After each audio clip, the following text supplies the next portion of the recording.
E aí, tudo bom? Estamos aqui mais um dia para estudarmos o estudo 1189. Para mim é uma alegria muito grande estar vivendo esse momento com você, compartilhando a Bíblia, a palavra do Senhor. E eu estava orando hoje, falando isso com Deus, agradecendo por tudo que Ele tem feito na minha vida, por todas as inspirações que Ele tem me dado em relação à palavra, em relação ao nosso estudo. Amanhã, com a graça do Senhor e pela misericórdia dele, estarei compartilhando uma ministração na igreja e para um grupo de irmãos. E antes isso me gerava medo, angústia, ansiedade, e agora sinto uma tranquilidade que eu tenho certeza que vem da parte de Deus, somado a tudo aquilo que Ele já confirmou ao longo desses anos, somado a tantas oportunidades que Ele se fez presente quando eu precisei, a tantas ministrações, a tantos aconselhamentos, e chega uma hora que fica até difícil duvidar que Deus vai fazer, mas ainda assim, cabe a nós continuarmos buscando, continuarmos dependentes para que o Espírito Santo nos guie em tudo que formos fazer, em especial quando se tratar de ministério, quando se tratar de abençoar pessoas. Porque com a nossa força, pela minha força, agora eu estou exausto. Eu dormi apenas 6 horas de sono aí, sendo que eu acordei umas 2 ou 3 vezes na madrugada para ir no banheiro. Quem me conhece sabe, eu não durmo menos de 8 horas, eu tenho essa necessidade de dormir pelo menos umas 8 horas de sono para ficar bem ao longo do dia, e hoje eu estou sendo provado nesse aspecto.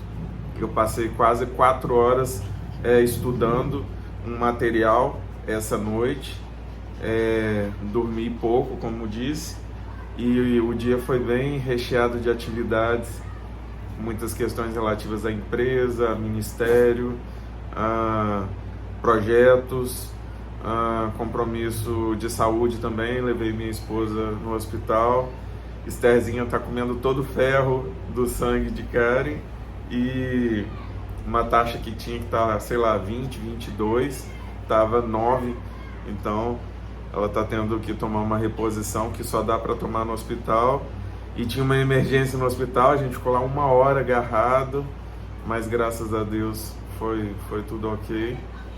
Já estive com meu irmão também, compartilhando algumas coisas,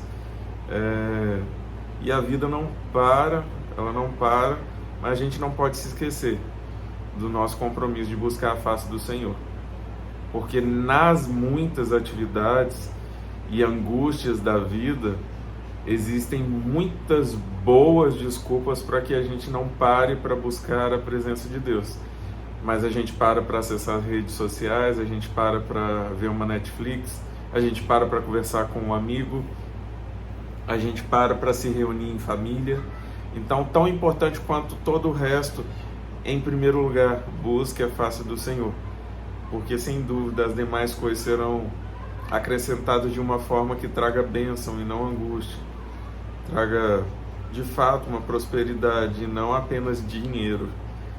Que você seja abençoado com essa introdução e que o Espírito Santo te guie e você se deixe guiar por Ele, porque Deus quer nos guiar, Ele quer nos orientar e nos levar para pastos verdes, mas somos nós que achamos que sabemos o caminho melhor e por conta disso acabamos atrasando a nossa vida, o nosso ministério, e deixando de abençoar a nós mesmos e a todos que estão ao nosso redor. Então, pare de atrasar os planos de Deus para a sua vida, se renda a Ele, busque a Ele, se dedique com todas as forças para se encontrar com a face de Deus todos os dias. Não estou falando de igreja, não estou falando de reunião de grupos, estou falando você e Deus. Reunir, eu postei hoje isso. Vá à igreja, vá à célula, vá a estudos bíblicos, se reúna com os irmãos, mas não se esqueça de buscar a face de Deus, porque às vezes na muita atividade nos esquecemos do principal. E não é porque nós estamos lendo a Bíblia que estamos focados naquilo que Deus tem para nos revelar. A Bíblia diz que a letra mata, mas o Espírito traz vida, e que o Espírito Santo possa trazer vida para nós nesse momento, agora, que você seja impactado por essa palavra. Nós estaremos ministrando agora o estudo no capítulo 4 de Marcos. Estamos avançando aí para o livro de Marcos. Em breve estaremos concluindo o livro de Marcos. São 1189 dias, 1189 capítulos, aonde sem dúvidas Deus estará nos preenchendo e que possamos nos esvaziar. Desocupa lugar para a presença de Deus ocupar todos os espaços da sua vida. Sem dúvida é a melhor das decisões que você pode tomar. Vamos orar? Pai, eu te agradeço muito, porque eu tenho sentido a tua presença, eu tenho sido acalmado pelo teu Espírito Santo, me sinto guiado. Aquilo que me movia, as minhas angústias, minhas ansiedades, os meus medos, os meus temores, agora tem pouco poder de atuação sobre a minha vida. E eu sinto que essa força ruim que muitas das vezes me movia tem perdido o controle, e o Senhor tem tomado todo o controle, e eu te agradeço por isso.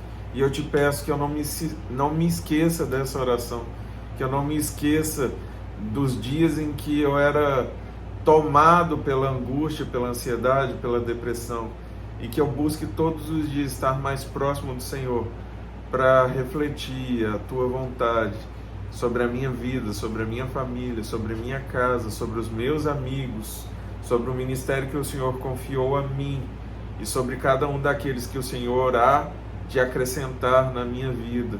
E eu te peço mesmo sobre cada um desses que está aqui comigo agora, que esse vídeo alcance esse irmão, essa irmã, e que sejam cheios da tua presença, que encontrem o propósito de viver no centro da tua vontade, e que transbordem todo o teu querer, que sejam alvo da tua atuação, do teu querer e da tua vontade.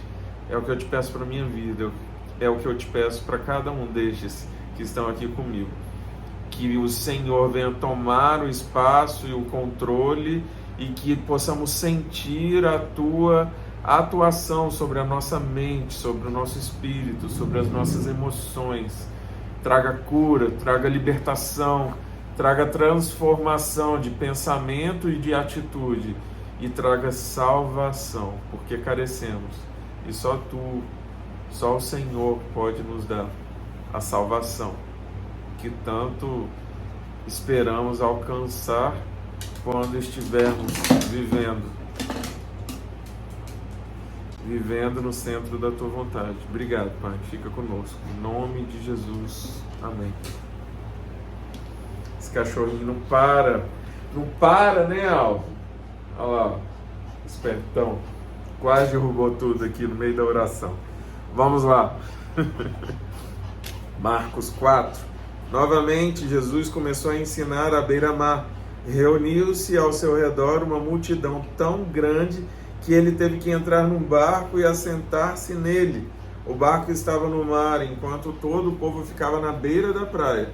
Ele lhes ensinava muitas coisas por parábolas, dizendo em seu ensino: ouçam, o semeador saiu a semear. Enquanto lançava a semente, parte dela caiu à beira do caminho, e as aves vieram e a comeram. Parte dela caiu em terreno pedregoso, onde não havia muita terra, e logo brotou, porque a terra não era profunda. Mas quando saiu o sol, as plantas se queimaram e secaram, porque não tinham raiz. Outra parte caiu entre espinhos, que cresceram e sufocaram as plantas, de forma que ela não deu fruto. Outra ainda caiu em boa terra, germinou cresceu e deu boa colheita, a 30, 60 e até 100 por um. E acrescentou: aquele que tem ouvidos para ouvir, ouça. Quando ele ficou sozinho, os 12, antes de entrarmos nessa parte aqui, vai ter uma ministração agora, que nos próximos versículos Jesus vai explicar essa parábola, mas eu já quero adiantar uma das partes. Seja terra boa. A terra boa, ela tem a capacidade de produzir a 30, a 60. Vou ler aqui exatamente. Germinou, cresceu a boa, aquela que tem a 30, a 60 e até 100 por um, exatamente. Ou seja, aquilo que Deus ministra sobre as nossas vidas quando somos terra boa, multiplica. E se não tem multiplicado, é porque não somos terra boa. Todas as vezes que eu leio essa parábola, eu sou confrontado com essa possibilidade de não estar sendo uma terra boa para aquilo que Deus tem ministrado sobre a minha vida. E eu peço ao Senhor que todos os dias venha arar a terra do meu coração, venha arrancar os espinhos, venha arrancar as pedras, venha adubar a terra do meu coração. E isso dói. Mexer na terra, cavar a terra, arrancar o que não presta, dói, porque junto com isso vai o nosso orgulho, vai a nossa vaidade, vai os sonhos superficiais, com isso vai a imaturidade. E ser lapidado carece de um desgaste. O meu pastor ministrou no meu aniversário sobre o fato de os amigos se afiarem como um ferro afia o ferro. E ele falou exatamente isso. Toda vez que nós afiamos a um amigo ou damos conselho, nós nos desgastamos, porque muitos conselhos são a contragosto. São conselhos que não trazem muitas vezes alegria, mas sim um confronto. Entenda, ser um ministro,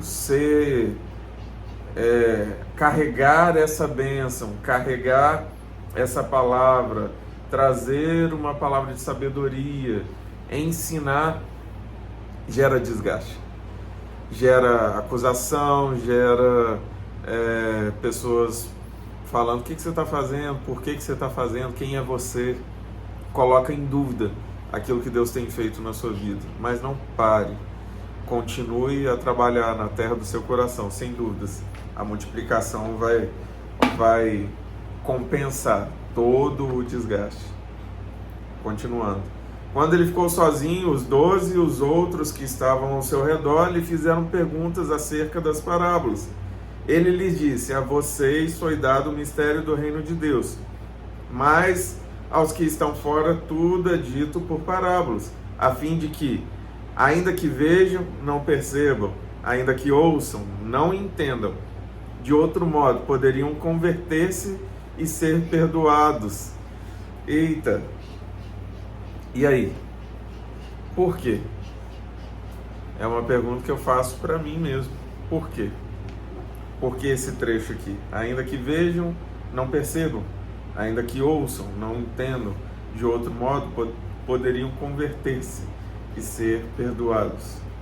Fica aí uma grande incógnita. Versículo 12. Vamos estudar melhor esse versículo 12. Então, Jesus lhes perguntou: vocês não entendem esta parábola? Como então compreenderão todas as outras? O semeador semeia a palavra. Algumas pessoas são como a semente à beira do caminho, onde a palavra é semeada. Logo que a ouvem, Satanás vem e retira a palavra nelas semeada. Ou seja, isso daqui é comparado à semente que caiu à beira do caminho. E as aves vieram e a comeram. Então é o próprio diabo e seus demônios que, assim como as aves, comem aquela palavra, não deixa nem que crie raiz. Logo que ouvem, Satanás vem Logo que a ouvem, ou seja, logo que as pessoas ouvem a palavra, Satanás vem e retira a palavra nelas semeada. Outras, como a semente lançada em terreno pedregoso, ouvem a palavra e logo a recebem com alegria. Todavia, visto que não têm raiz em si mesmas, permanecem por pouco tempo. Quando surge alguma tribulação ou perseguição por causa da palavra, logo a abandonam. Então, são pessoas que não têm terra para que a raiz cresça de forma profunda. As pedras sufocam e impedem. E é muito triste porque são pessoas que receberam a palavra, mas eram tão limitadas ou imaturas. Em algum momento talvez nós já tenhamos sido essa terra. Eu me lembro dos dias que eu era essa terra. Eu lembro quando, visto que não tem raiz em si mesmo, permanecem por pouco tempo. E aí se desviam, se perdem, se esquecem daquele momento de reencontro.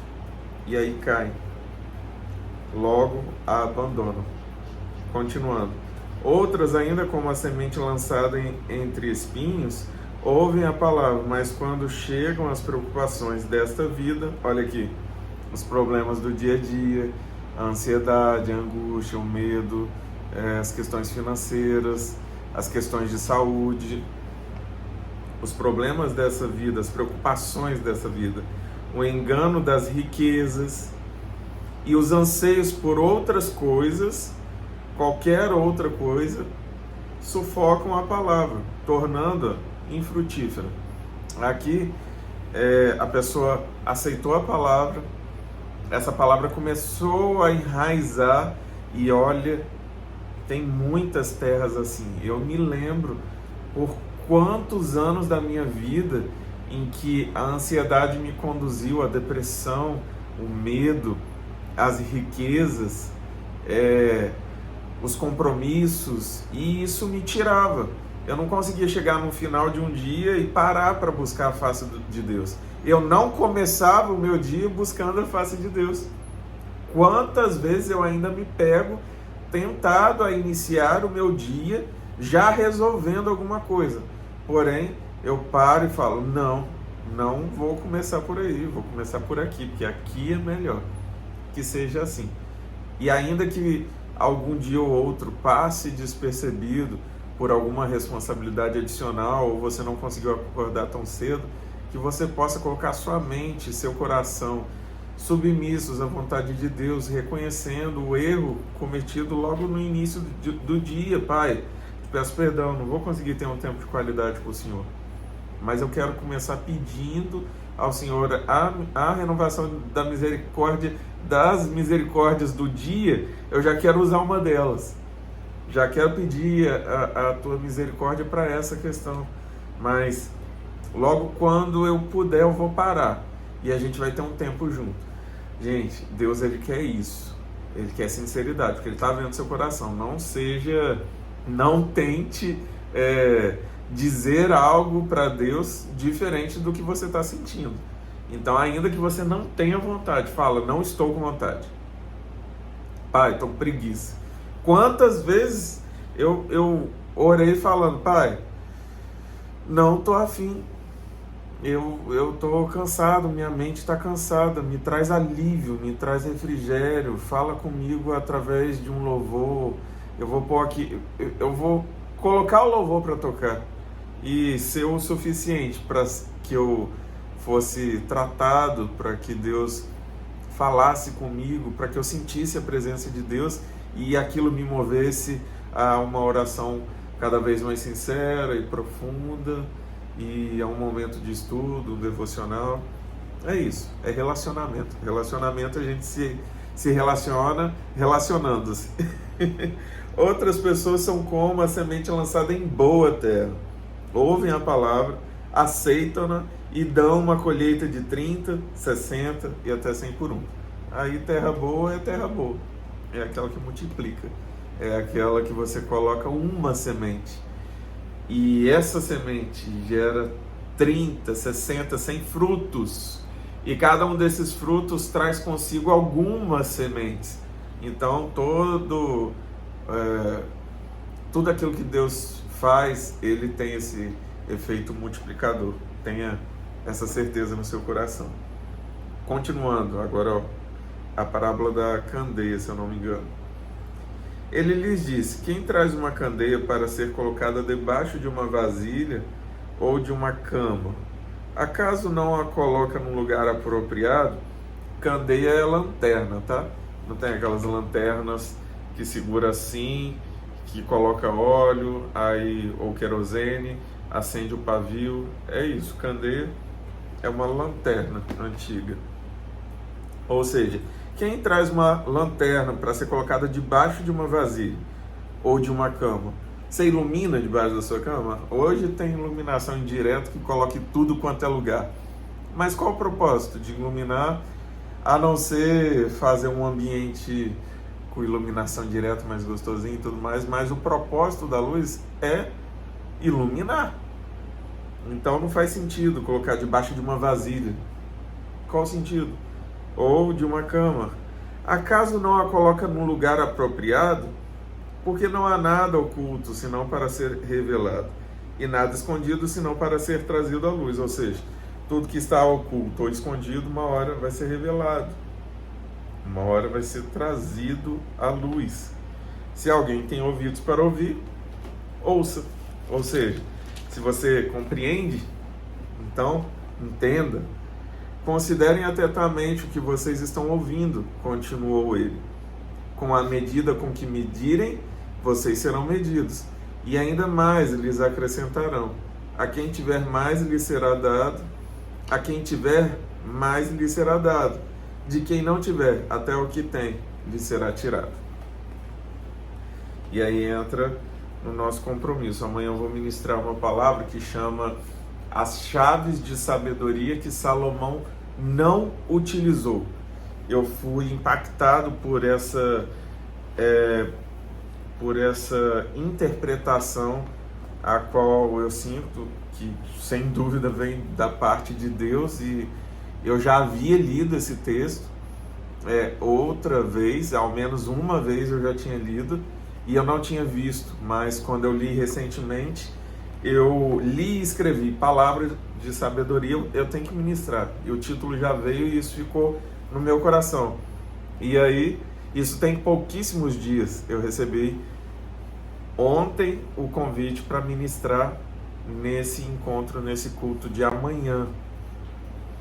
Que foi, Alvin? Calma. Ele tá chorando aqui, querendo sair. Mo! Pega o Alvin. Ele fica chorando, tadinho. Ele quer ficar aqui, mas ele quer ficar lá. Aí ele sai, aí fica falando que quer voltar. É o Alvin. E quando eu recebi, eu escrevi palavra, bem grande, naquela Bíblia que eu já mostrei para vocês, que eu faço um devocional, o meu devocional. Esse é o nosso devocional, esse é o nosso estudo. Eu tenho o meu devocional. E lá é muito lindo. Ah, quantas palavras você já perdeu? Quantas palavras Deus tinha para ministrar através da sua vida, mas você não parou para buscar essa revelação? Quantas palavras Deus quis falar através de você, mas você não deu essa oportunidade? Todas as vezes que Deus me revela uma palavra, me mostra um princípio, me mostra algo ali na palavra, eu fico, uau! Quanto tempo eu perdi sem ter essa palavra dentro de mim, me mudando, me transformando. Eu trouxe uma palavra em uma das minhas últimas ministrações falando sobre as filhas de Zelofiade. E quando eu perguntei quantos de vocês já ouviram falar sobre a família de Zelofiade, e eu trouxe um ensinamento sobre a obediência, a atitude que elas tiveram de honrar a liderança e de não ficar de fofoca, falando ao vento. elas foram no lugar certo, com a atitude certa, com o sentimento certo, e elas foram muito abençoadas. E aí eu comparei com um trecho do povo no deserto reclamando e Deus trazendo maldição sobre aquele povo. E o interessante é que quando eu questionei, ninguém tinha ouvido falar sobre esse trecho da palavra. E eu fiquei feliz, mas ao mesmo tempo falei, gente, coloca aí no telão, coloca no Datashow agora, porque senão vai parecer que essa palavra nem existe, vai parecer que eu estou inventando. E o pastor brincou na hora que ele também não tinha se atentado. A palavra é muito rica, ainda que a leiamos todos os dias existe uma revelação nova, de acordo com a sua maturidade, de acordo com a sua busca, de acordo com a profundidade que você já alcançou no Senhor. Eu estava conversando ontem com um irmão, que eu compartilho muitas palavras com ele, inclusive falei sobre essa que vou ministrar amanhã, e ele falou, Alex, eu estava vendo as minhas primeiras ministrações e relendo elas, e como eu falava de uma forma tão superficial. Aí eu virei para ele, aquele superficial era o profundo para aquele dia. Talvez se você olhar daqui pouquíssimas semanas ou anos, que você olhar para essa palavra que Deus está te dando hoje, você vai falar, nossa, que palavra superficial. Mas o superficial, ele é considerado superficial do ponto de vista que nós estamos no momento. Então, ainda que essa palavra, esse momento para você seja superficial, para mim é muito significante. Para mim, eu tenho vontade toda hora de chorar e de me rasgar, porque eu sinto algo me movendo, eu sinto vida dentro de mim, eu sinto propósito, eu sinto, caraca, eu estou me sentindo no centro da vontade de Deus, e é isso que eu quero que você sinta. Do fundo do meu coração, o que eu quero com isso é que você sinta a presença de Deus todos os dias, te curando, te tratando, te libertando do seu velho eu. Assim como um dia eu fui liberto e todos os dias eu sou liberto. Todos os dias eu arranco um pedaço de mim e deixo para trás. E eu sinto como se uma parte de Cristo viesse morar em mim. E isso tem me feito viver os melhores dias da minha vida. É isso que eu quero para você. Deixa eu continuar, que o capítulo não acabou.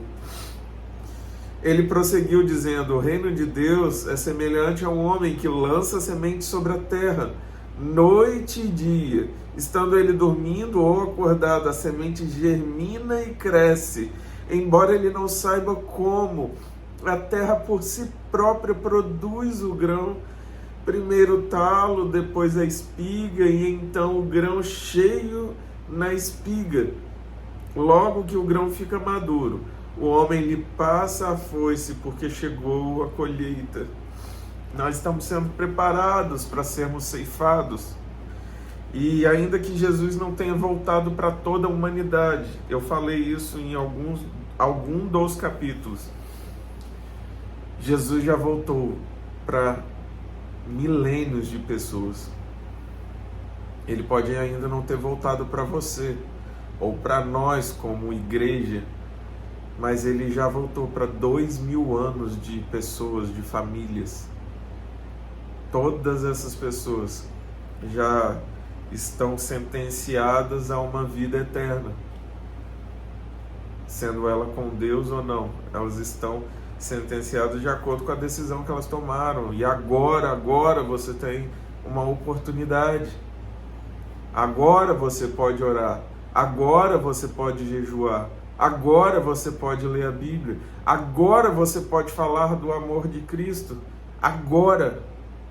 Não amanhã. Amanhã pode ser muito tarde. Novamente ele disse, com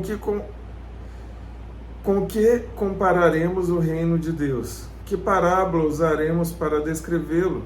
É como um grão de mostarda, que é a menor semente que se planta na terra. No entanto, uma vez plantado, cresce e se torna a maior de todas as hortaliças, com ramos tão grandes que as aves do céu podem abrigar-se à sua sombra. Com muitas parábolas semelhantes, Jesus lhes anunciava a palavra, tanto quanto podiam receber. Não lhes dizia nada sem usar alguma parábola. Quando, porém, estava a sós com os seus discípulos, explicava-lhes tudo. Isso aqui é sério, gente, olha. Com muitas parábolas semelhantes, Jesus lhes anunciava a palavra, tanto quanto podiam receber.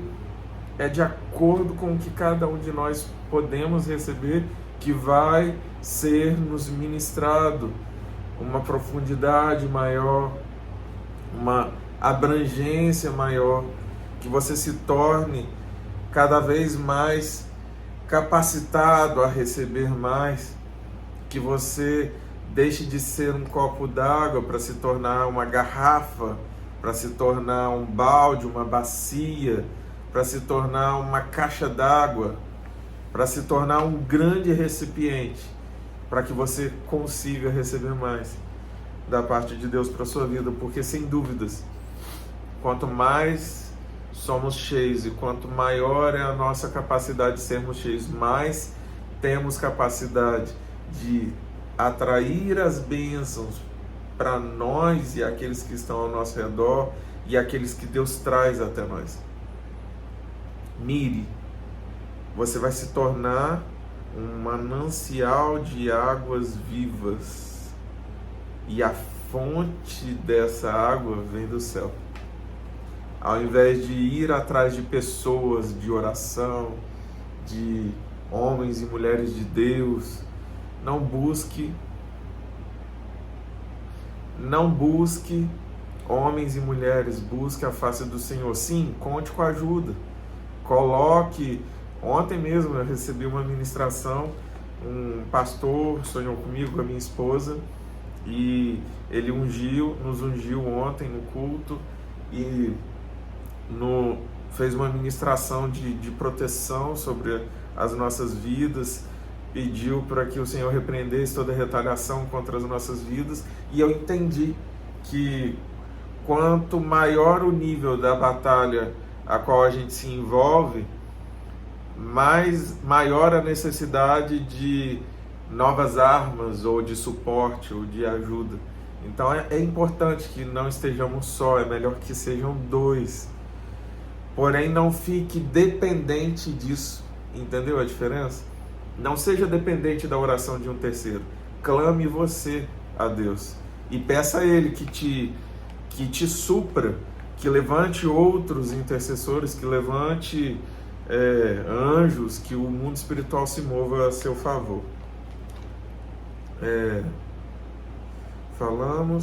Continuando. Naquele dia, ao anoitecer, disse ele aos seus discípulos: vamos para o outro lado? Deixando a multidão, eles o levaram no barco, assim como estava. Outros barcos também o acompanhavam. Levantou-se um forte vendaval, e as ondas se lançavam sobre o barco, de forma que este foi se enchendo de água. Jesus estava na popa, dormindo com a cabeça sobre um travesseiro. Os discípulos o acordaram e clamaram: mestre, não te importas que morramos? Eu estava falando essa semana com a minha esposa sobre esse trecho da palavra. Só um minuto.